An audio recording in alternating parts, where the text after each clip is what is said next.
Olá.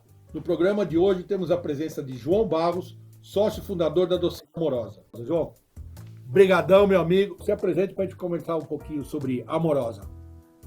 Eu sou o João Barros, sócio fundador da Doceria Amorosa, em Belém do Pará. Começamos lá há 28 anos atrás, eu e a minha irmã mais nova, com o sonho de ser empresário, numa empresa bem pequena, constituída somente dela, já que eu era funcionário da Petrobras. Fizemos esse investimento e ela foi tocando sozinha, até que, 5 anos depois, ela tomou corpo e conhecimento na cidade, se tornou hoje a maior e melhor doceria de Belém. Isso é uma indústria já, né? É. João, vamos lá.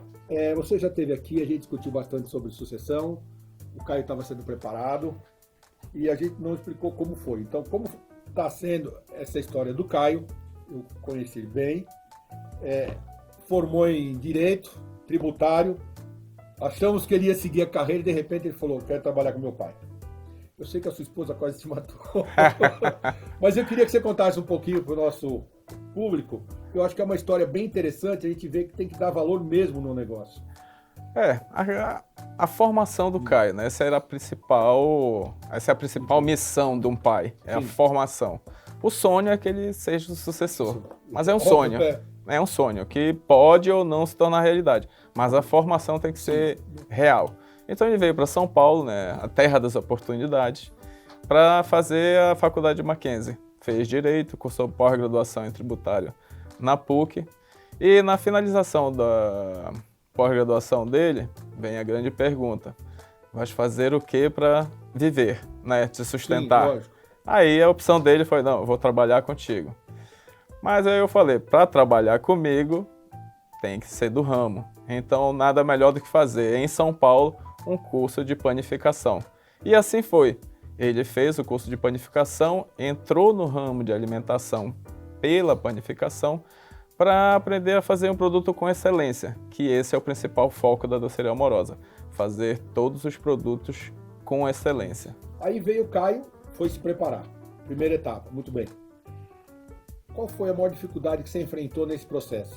E depois desse processo, com o Caio, porque a gente sabe que sempre tem umas divergências. Um vai ser diferente de você, eu, tem minha filha, a gente sabe que todo mundo é igual. Né? Eu estou falando de divergências, que é o que tem em qualquer lugar.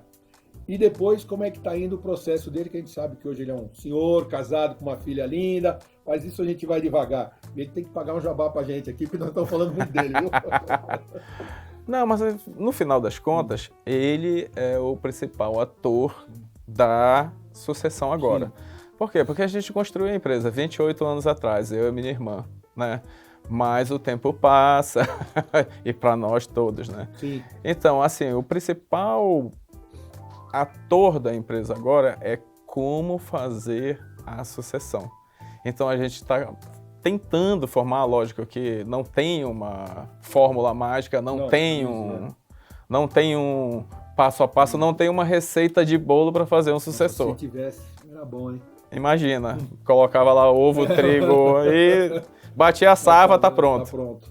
Né? Mas a gente vai tateando. E uma das coisas que a gente vai tentando formar ele, e de certa forma conseguindo com êxito, é que ele, desde que ele foi trabalhar na empresa, ele teve as divergências, mas precisa haver uma transferência do carisma inicial do fundador. Porque sem isso ele não vai conseguir ter o respeito e, como eu falo assim, a cooperação. Porque o salário não paga o trabalho, ele remunera, mas o trabalho em si é uma opção do funcionário em seguir o líder. Então precisa haver uma transição entre o carisma do fundador para o carisma do sucessor. Se houver uma ruptura, a empresa com certeza vai ter também... não sobrevive. E os funcionários passam a boicotar. Então não dá para chegar uma mente nova querendo colocar exatamente pensamentos novos. Eles são benéficos, a empresa precisa evoluir, ela precisa se reposicionar no mercado que está em constante mudança. Redes sociais, computação, tudo é numa velocidade assim incrível. É tudo pronto. E ele chega com isso, né? Mas quando ele chega com isso, ele chega com um pensamento novo. Precisa haver, como eu disse, essa transição. E o principal enfoque com ele agora e nos embates é que ele pegue e faça esse status quo do pensamento do fundador, do carisma, aprenda a executar com eficiência e depois vá mudando para o dele mesmo, né? A gente, eu e minha irmã, quando fundamos, nós não tínhamos essa visão, esse carisma. Vai indo meio no tato, vai indo. Errou, então vai diferente.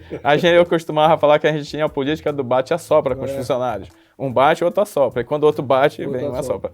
Para não ter, né, uma preferência por um dos dois. Mas assim, isso foi construído. Depois disso, nós fomos construindo uma imagem, uma liderança e até mesmo um relacionamento muito próximo com os funcionários. E há uma admiração. Então, essa admiração não se passa da noite para o dia, o respeito pelo líder. Porque eu lembro que foi você mesmo que me falou, você falou para o Caio, acho que ele me contou que foi você, que é o seguinte, tive o prazer de conhecer o Caio.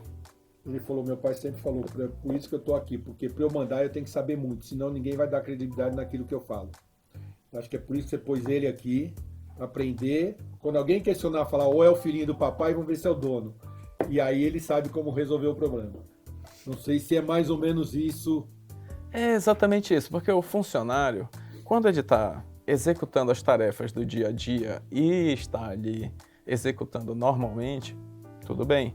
Mas quando ele encontra uma barreira, uma objeção, que as normas não estão prevendo, ele vai recorrer a quem? Vai recorrer à decisão de quem está no comando.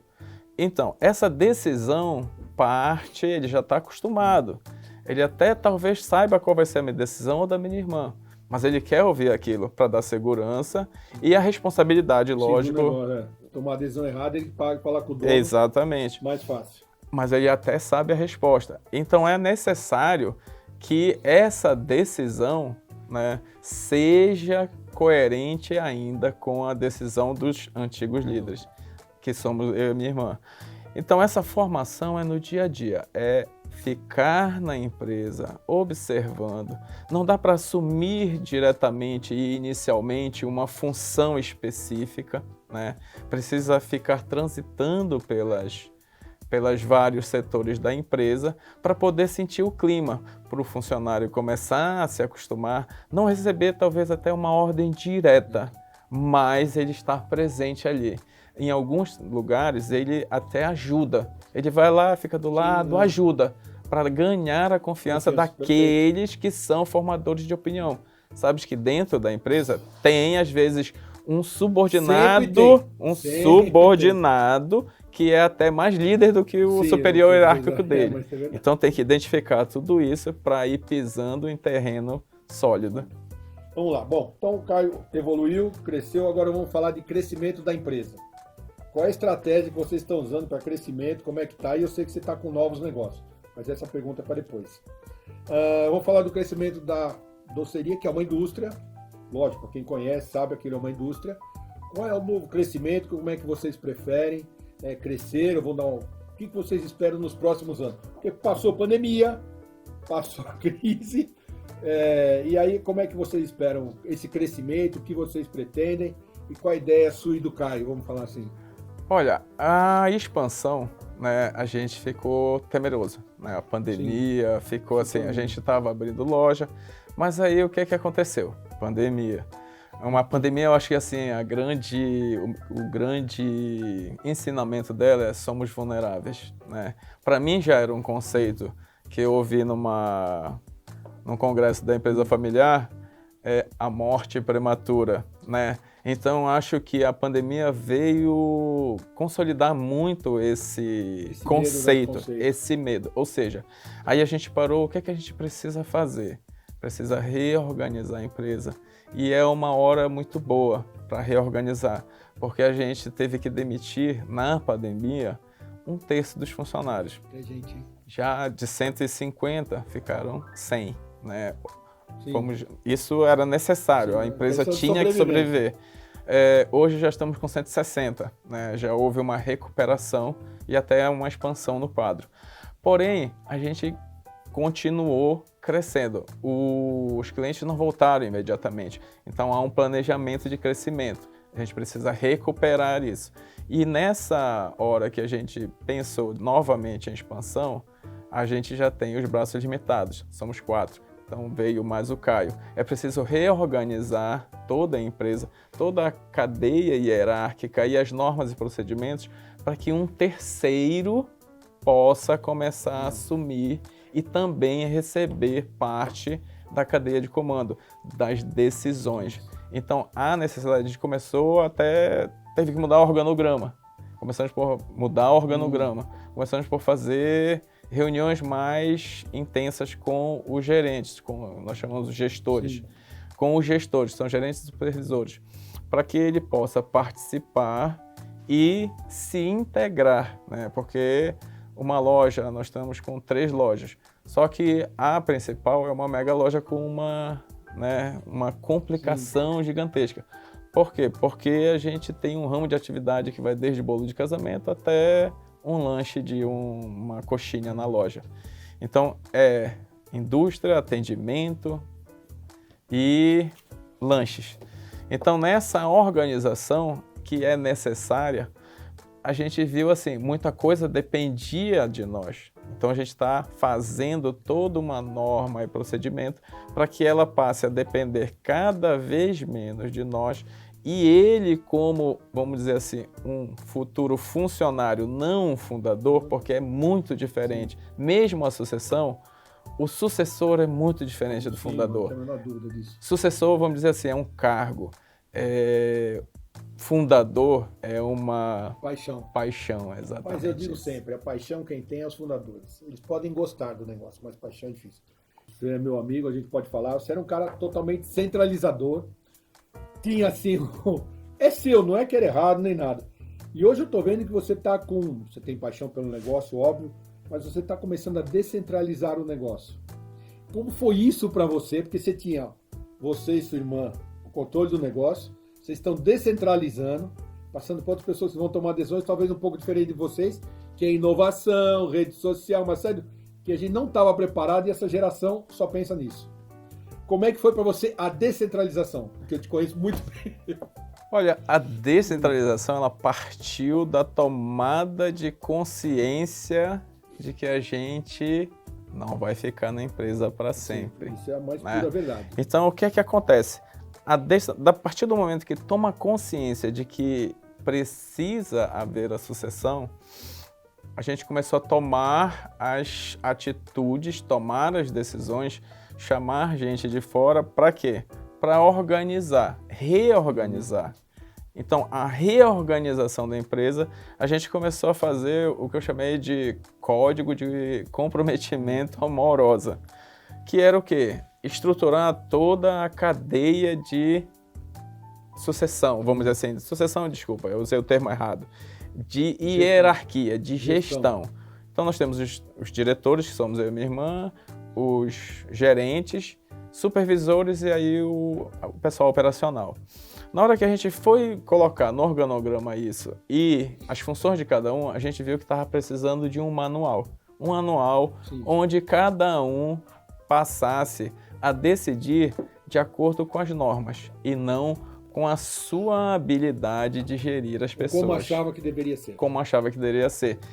E esse achar como deveria ser foi bem passado pelos fundadores, eu e minha irmã. Sim. Então eles decidiam realmente como a gente queria, mas partia de um aprendizado especificamente deles.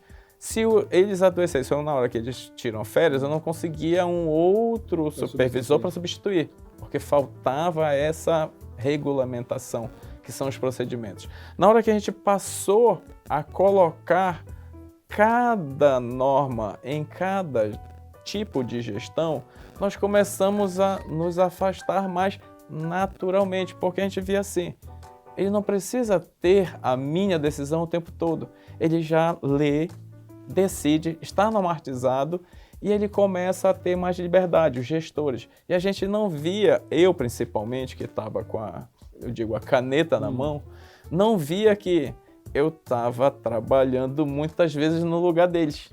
E para eles era um tanto confortável, né? Eu assumir.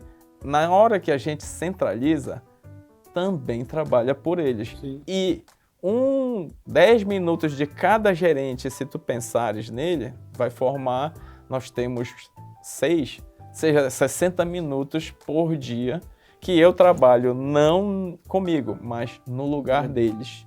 Então essa foi um insight que a gente teve muito grande. Olha, quando a gente colocar um código de conduta passo a passo, o que eles fazem, eles mesmos vão passar a ler e executar com mais eficiência.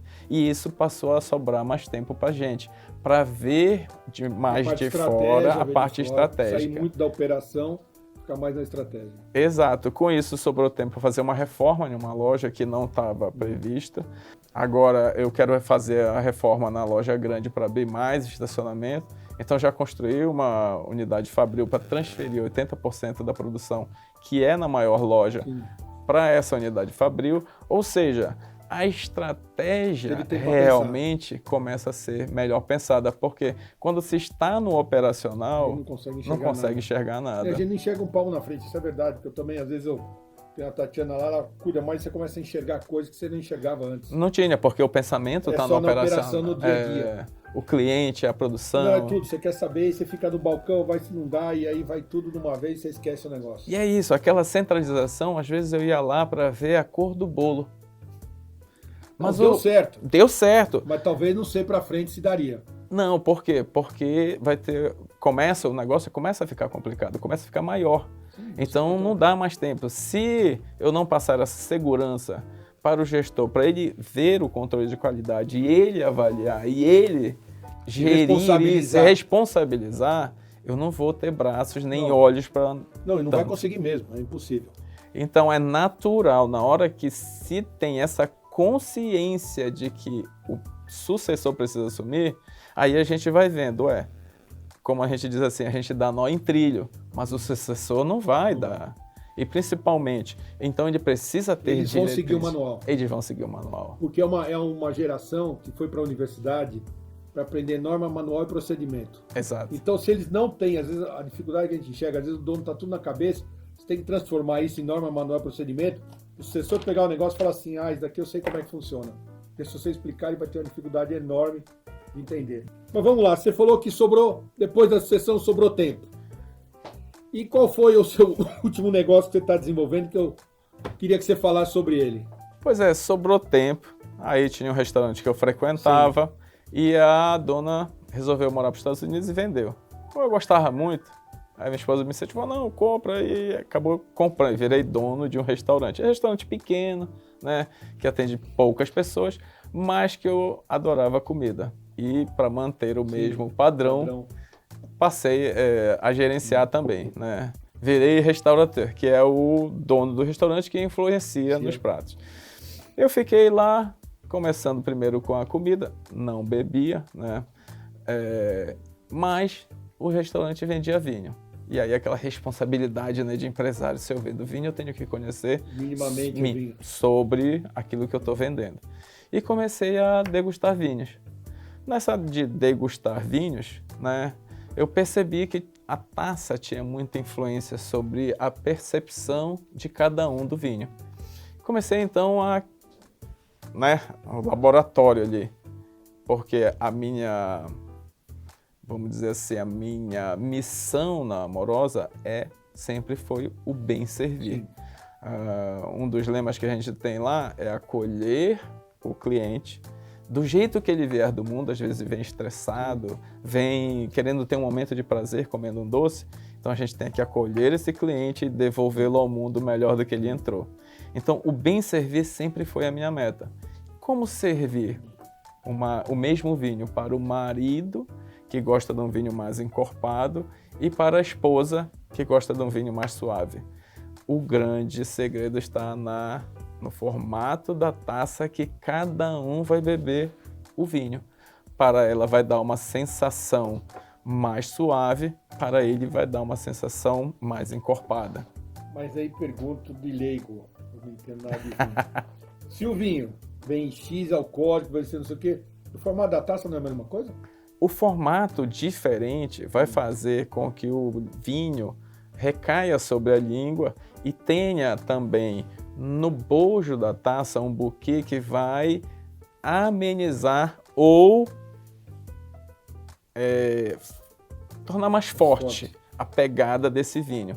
Então, esses formatos vão causar em cada um uma sensação diferente por conta do olfato e paladar e da maneira como o vinho vai cair na língua, ou ele vai se espalhar na boca. Para quem não bebia quase nada. Exato. É uma sensação... E o que fez... Vou fazer a pergunta final. O que fez você chegar a isto? Além do tempo que sobrou. O tempo sobrou. É a paixão pelo bem servir. Nisso tudo, o que foi que aconteceu? Eu fui estudando os formatos de taça e acabei desenhando a minha própria. Então ela dá uma sensação de frutado muito mais intenso. Eu usei a proporção áurea, que segue daquela sequência de Fibonacci, que faz a espiral de Fibonacci que está presente na natureza, em como as sementes se dispõem e tudo mais.